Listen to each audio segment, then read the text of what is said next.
السلام علیکم سر۔ وعلیکم السلام۔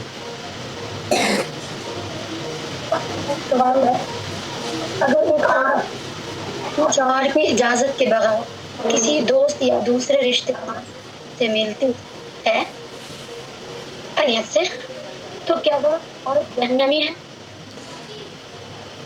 اچھا، کہ ان کا سوال ہے کہ اگر کوئی بیوی شوہر کی اجازت کے بغیر کسی دوسرے رشتہ دار سے ملنا جلنا کرے تو کیا وہ جہنمی ہے؟ یہی سوال ہے؟ جی یہی سوال۔ اچھا،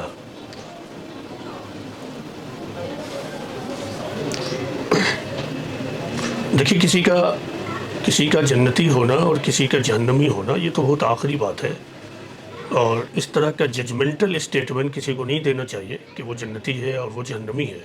یہ معاملہ تو پوری طرح اللہ رب العالمین کے ہاتھ میں ہے۔ لیکن جو بات حکمت اور عقل کی ہے وہ یہ ہے کہ جب دو آدمی ایک ساتھ آپس میں کمٹمنٹ اور معاہدے کے ساتھ رہ رہے ہوں، جب دو آدمی ایک ساتھ آپس میں معاہدہ اور کمٹمنٹ کے ساتھ رہ رہے ہوں، بات غور سے سمجھیے، دو آدمی، کوئی بھی دو آدمی، خواہ وہ ہسبینڈ اور وائف کا معاملہ ہو یا پھر کوئی اور دوسرا آدمی، تو جب دو آدمی آپس میں ایک معاہدہ کر لے، کمٹمنٹ کر لے، ایک دوسرے سے اتفاق اور ایگریمنٹ کر لے کہ ہم ایک ساتھ رہیں گے، تو ایک ساتھ رہنے کا تقاضا یہ ہے کہ ہم ایک دوسرے کے ایموشنز، فیلنگز اور ایک دوسرے کے فیصلے کا احترام کریں۔ دونوں کو یہ چاہیے کہ دونوں ایک دوسرے کے ایموشنز، فیلنگز اور فیصلے کا احترام کریں، دونوں ایک دوسرے کے اصول کا بھی احترام کریں۔ یہ تو ایک بات ہے۔ دوسری بات یہ ہے کہ عام طور سے شادی شدہ زندگی میں مرد کو یعنی شوہر کو ذمہ دار کی حیثیت حاصل ہے، خاص طور سے مسلم سماج میں، مسلم معاشرے میں مرد کو شادی سے پہلے ہی یہ ذمہ داری ہوتی ہے، یا مرد کو اس بات کے لیے ریسپانسبل بنا دیا جاتا ہے کہ تمہیں گھر کو سنبھالنا ہے۔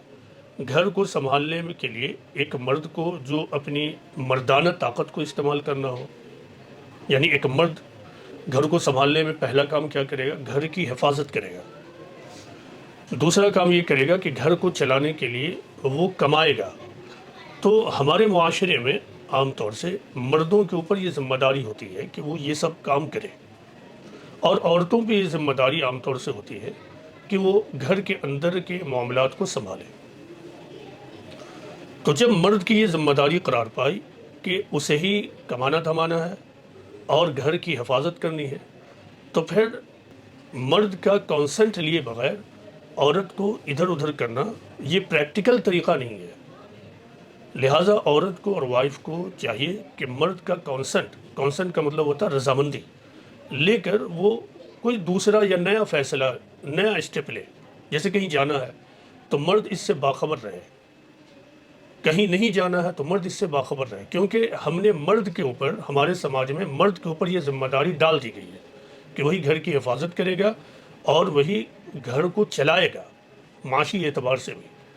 تو پھر مرد یہ چاہے گا کہ گھر کا جو انٹرنل معاملہ ہے میرے نالج میں رہے، ایسا نہ ہو کہ گھر میں جو کچھ ہو رہا ہے میں اس سے پوری طرح بے خبر ہوں۔ تو اگر مرد اس سے بے خبر ہوگا تو پھر کیا ہوگا؟ گھر میں ایک انتشار کی کیفیت پیدا ہوگی، تو اس سے بچنا چاہیے۔ اس سلسلے میں تیسری بات یہ ہے، چونکہ ایک بیوی اور ایک شوہر ایک ساتھ مل کر رہ رہے ہیں، تو عورت کو یہ چاہیے کہ جب وہ اپنے ان لاز کے یہاں یعنی سسرال میں رہ رہے ہوں تو وہاں رہتے ہوئے مرد کی پسند اور ناپسند کا خیال کرے۔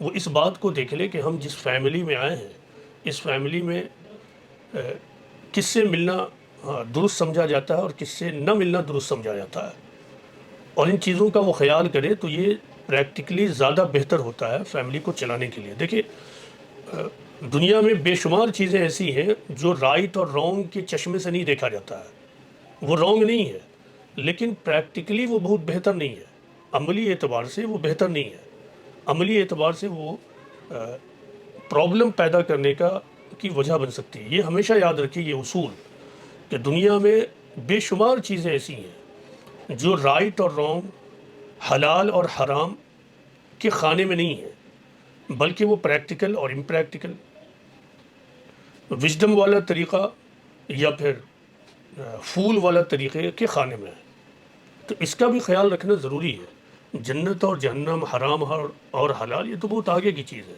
کوئی بھی مومن مرد اور مومنہ عورت جان بوجھ کر حرام طریقہ اختیار نہیں کریں گے، یہ تو خارج از بحث ہے، یہ بحث سے باہر کی بات ہے۔ اب بات کیا رہ گئی کہ کیا پریکٹیکل ہے اور کیا امپریکٹیکل ہے۔ مرد اور عورت دونوں کو چاہیے کہ اگر وہ اپنی شادی شدہ زندگی کو خوشگوار بنانا چاہتے ہیں تو گھر کے اندر کے معاملات میں ایک دوسرے کا احترام کرے۔ عورت کو چاہیے کہ وہ مرد کے فیصلے کا احترام کرے، مرد کو یہ چاہیے کہ وہ غیر ضروری طور پر پابندیاں نہ لگائے۔ یہ دونوں کے حق میں بہتر ہوگا کہ عورت مرد کے فیصلے کا خیال کرے اور مرد عورت کے جذبات کا خیال کرے، وہ غیر ضروری طور پر اس پر پابندیاں نہ لگائے۔ تو جب اس طرح زندگی گزاریں گے تو وہ کامیاب زندگی ہوگی، پیسفل زندگی ہوگی۔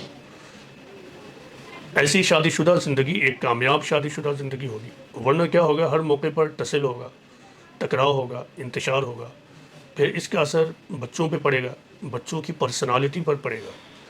بچہ پیدا ہونے کے بعد سب سے بڑا مسئلہ جو والدین کے سامنے ہونا چاہیے وہ ہے بچوں کی تربیت، نہ کہ اپنی خواہشات کو پوری کرنا۔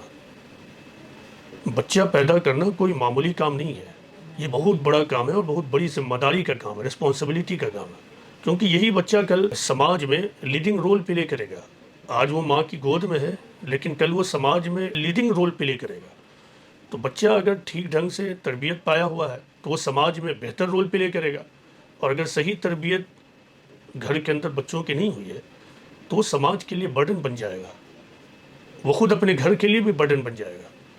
تو ان تمام چیزوں کا خیال رکھنا ہے، صرف مرد اور عورت کو اپنے جذبات اور اپنے غصے اور اپنی خواہشات ہی کا خیال نہیں رکھنا، بلکہ بچوں کی شخصیت اور پرسنالٹی کا پورا خیال رکھنا ہے۔ کئی موقع پر گھر کے اندر بولنا بہت ضروری ہوتا ہے،